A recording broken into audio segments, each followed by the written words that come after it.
Les petites louves, alors on est, comment dirais-je, en forme en ce lundi 20 avril. Mon nouveau petit ami, Babar, ici, et c'est pour annoncer que cet après-midi, les petits loups et les petites louves auront droit, si elles le veulent bien, s'ils le veulent bien, à une nouvelle lecture.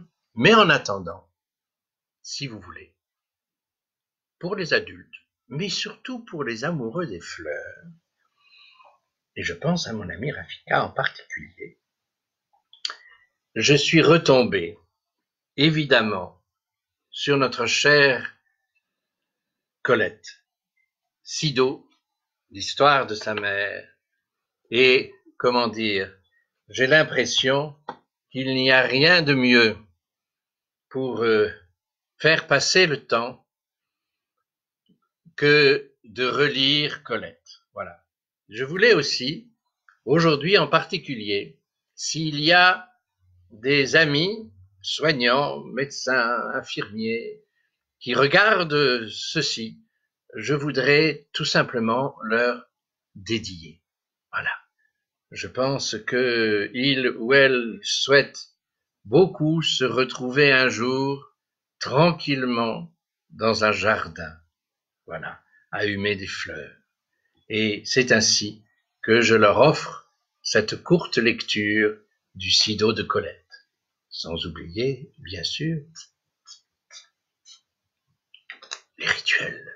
Kermesse du Graal. 3 dinars. Le flacon. Vous êtes prêts? Vous êtes prêtes?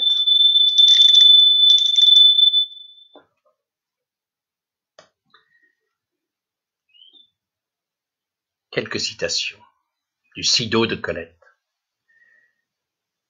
Dans mon quartier natal, on n'eût pas compté 20 maisons privées de jardin, écrit-elle. Les plus mal partagées jouissaient d'une cour, plantée ou non, couverte ou non de treillis. Chaque façade cachait un jardin de derrière, profond, tenant aux autres jardins de derrière par des murs mitoyens. Ces jardins de derrière donnaient le ton au village. On y vivait l'été, on y lessivait, on y fendait le bois l'hiver, on y besognait en toute saison, et les enfants, jouant sous les hangars, perchés sur les ridelles des chars à foin dételés.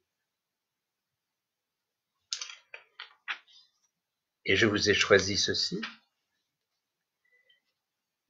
Sur des gradins de bois peint en vert, Sido, ma mère, entretenait toute l'année des reposoirs de plantes en pot. Géranium rare, rosier nain, reine des prés au panache de brume blanche et rose, quelques plantes grasses, poilues et trapues comme des crabes, des cactus meurtriers. Un angle de mur chaud gardait des vents sévères son musée d'essai, ses godets d'argile rouge, et je ne voyais que terre meuble et dormante. Ah, ne touche pas, mais rien ne pousse. Et qu'en sais-tu? Est-ce toi qui en décides? Lis sur les fiches de bois qui sont plantées dans les pots. Ici, graines de lupin, bleu. Là, un bulbe de narcisse qui vient de Hollande. Oui. Là, graines de physalie. Là, une bouture d'hibiscus. Non, ça c'est une branche morte. Et là, des semences de bois de senteur dont les fleurs ont des oreilles comme des petits lièvres.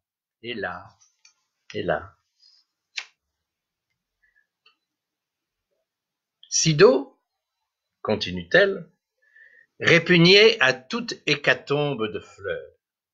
Elle qui ne savait que donner, je l'ai pourtant vue refuser les fleurs qu'on venait parfois quêter pour parer un corbillard ou une tombe. Elle se faisait dure, fronçait les sourcils et répondait non, d'un air vindicatif. Mais pour le pauvre monsieur Enfer qui est mort hier à la nuit, la pauvre madame Enfer, E-N-F-E-R-T, fait peine. Elle dit qu'elle voudrait voir partir son mari sous les fleurs, que ce serait sa consolation. Mais vous qui avez de si belles roses mousses, Madame Colette. Mais roses mousses? Oh, quelle horreur! Sur un mort! Et après ce cri, elle se reprenait et répétait: Ah non! Personne n'a condamné mes roses à mourir en même temps que Monsieur Enfer. Mais, continue sa fille, Colette, mais elle sacrifiait volontiers une très belle fleur à un enfant très petit, un enfant encore sans parole, comme le petit qu'une mitoyenne de l'Est lui apporta par orgueil un jour dans notre jardin.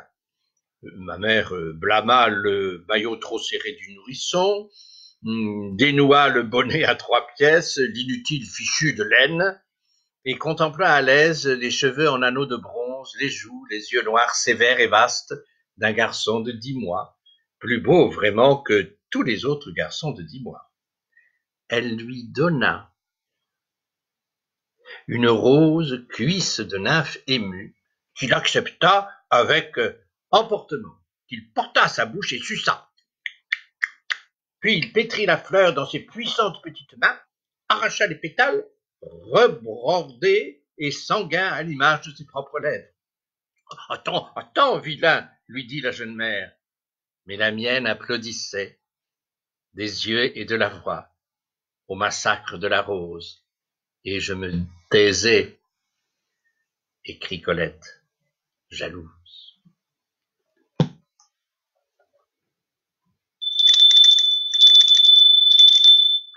Et n'oubliez pas, cet après-midi, les petits loups, les petites louves, 16h heure Tunisie, 17h heure française et belge. Véronique, ton roman est absolument magnifique. La suite des contes de la rue Broca, et en particulier l'histoire merveilleuse de Lustucru.